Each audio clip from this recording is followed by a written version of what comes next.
series out at 2-all. Congratulations to our player of the game, Junmar Fajardo and Coach Leo Austria.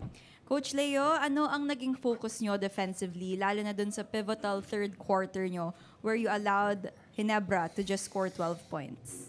It's very obvious na the energy of the team is really high. We're able to match up their energy. And a lot of perimeter shooting namin went in, unlike before. Imagine today is 50% from the three-point area. Last time is 3 out of 28.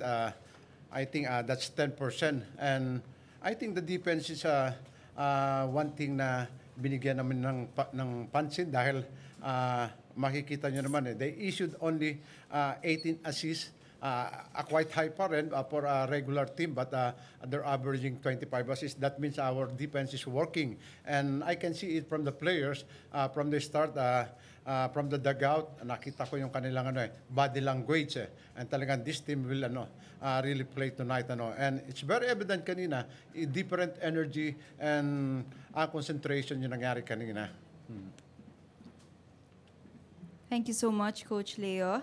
Junmar, pag-usapan naman natin ikaw, ano bang mga naging adjustment mo sa kung paano ka maglaro usually para matiyak na kahit na may iniinda ka, magiging problema ka pa rin para sa Ginebra? Una-una sa lahat, napapasalamat kami agad na walang na-injury sa game na to.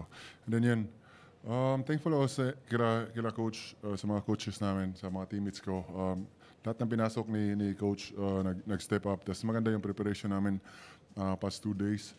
And then, ayun, kailangan namin, yun nga, ipanalo yung game na to kasi hirap pag down 3-1. So, ayun, laging nire-remind ni coach na, yun nga, kailangan namin itaas yung intensity and then kailangan namin i-execute yung mga plays namin. And then, yun yung ginawa namin tonight. So, ayun, nakuha namin yung panalo. So.